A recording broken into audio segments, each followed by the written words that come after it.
Câmara dos Deputados aprovou o regime de urgência para a tramitação de um projeto de lei que autoriza a quebra de patente de medicamentos à base de tirzepatida utilizados no tratamento do diabetes mellitus tipo 2 e também da obesidade. São aquelas canetas emagrecedoras que ficaram muito famosas e viraram febre praticamente. Ozempic, Mundial e outras, Exatamente. né? E esse regime de urgência permite que o projeto seja votado diretamente no plenário sem passar por comissões.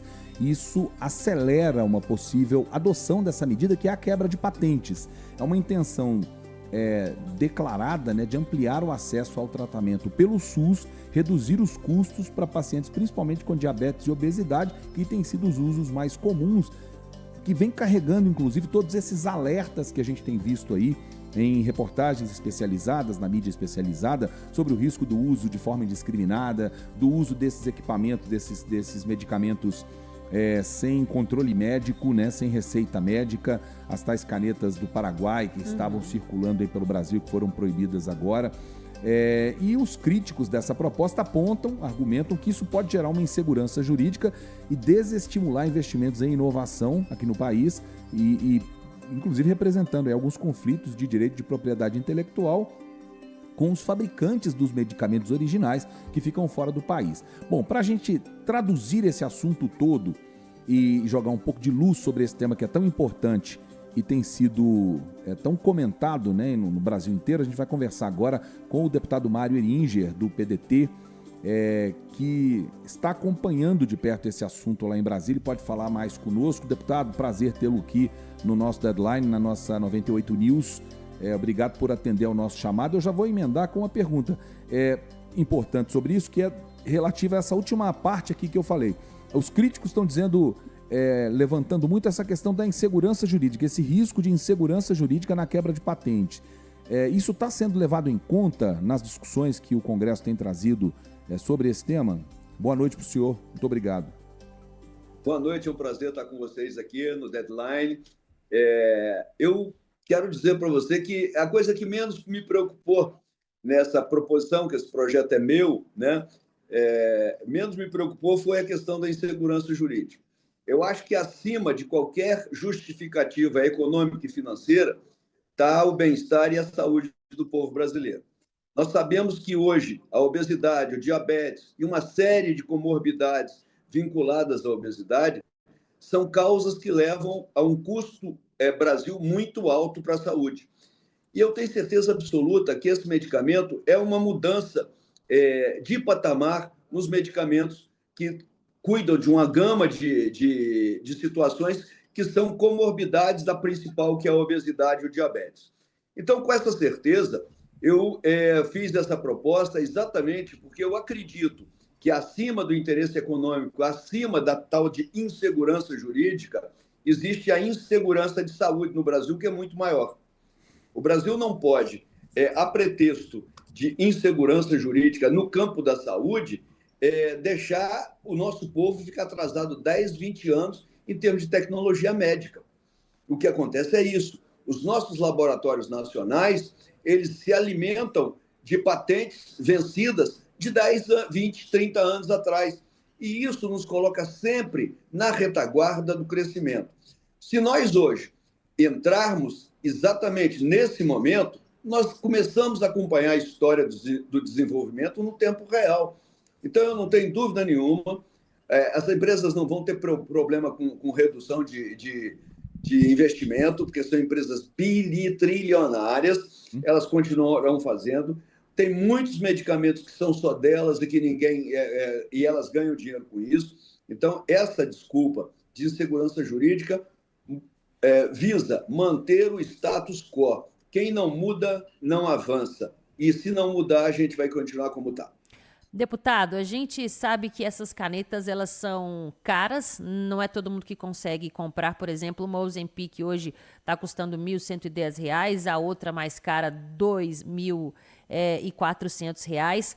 Com essa quebra de patente, vocês já fizeram estudos que apontam para quanto de redução no preço? Já é possível falar sobre isso? É absurdo a diferença. Nós temos avaliação de alguns segmentos que essas canetas são entregues à população na China à venda por em torno de 70 a 100 reais por caneta.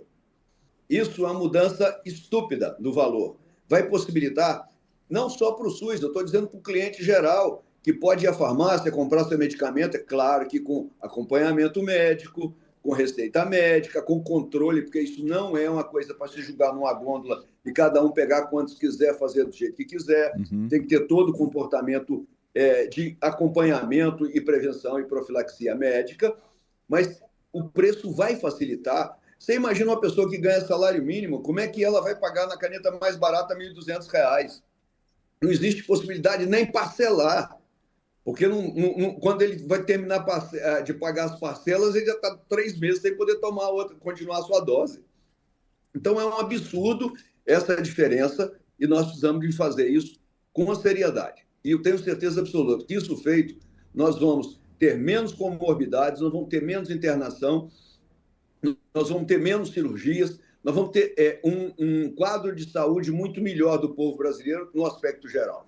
Deputado, a gente está falando de um mercado estimado aí global de 36 bilhões de dólares, né? O mercado de venda de medicamentos à base de tirzepatida e de semaglutida, que é o que dominava, inclusive, o mercado até metade do ano passado, né? Aqui no Brasil, o Ozempic vendia quase 100% das vendas desse tipo de medicamento até abril do ano passado. Aí, depois, com a entrada do Mounjaro e de outros, eles tomaram aí metade do mercado, ficou mais bem dividido. Mas é um mercado global de 36 bilhões de dólares e se fala no Brasil em algo próximo de 5 a 6 bilhões de dólares, mas são números ainda inconclusivos. De qualquer forma, é um mercado bilionário. Com isso, a pressão da indústria deve ser grande também para evitar que aconteça essa quebra de patentes nesse momento em que o medicamento está sendo muito bem aceito pela população. Vocês que são autores dessa proposta, estão recebendo muita pressão da indústria para que essa proposta não ande? Olha, nós fizemos esse projeto, conseguimos fazer a votação da urgência, e foi mais ou menos uma surpresa, porque o pessoal não estava esperando isso tão rápido. Então, até ontem, a gente não tinha pressão nenhuma. Hoje já mudou, o cenário é outro hoje. Hoje a gente já consegue receber pressão, telefonemas, claro, todos educados, com ponderação e tal, mas existe realmente uma preocupação da indústria em não perder a indústria farmacêutica internacional, porque a indústria nacional não está preocupada, porque se isso acontecer, ela também vai ser beneficiada. Ela vai ser alavancada e julgada por um patamar de tecnologia mais alto. Isso é bom para o Brasil. Então, existe sim.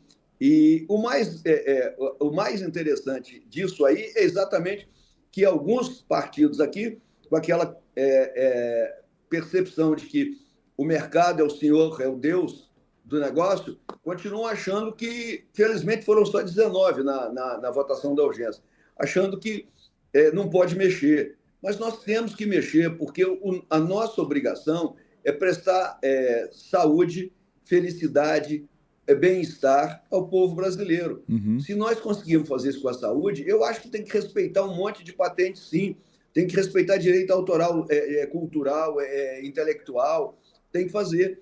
Mas algumas coisas não podem ser, porque se o Brasil não começar a fazer o que a China já fez, o que o Japão já fez lá no pós-guerra, Coreia do Sul, Vietnã do Sul fez, de não respeitar e crescer, nós vamos continuar sendo subalternos e controlados pela indústria, não só farmacêutica, a indústria de armas, a indústria de tudo, de tecnologia, a gente vai ficar para trás.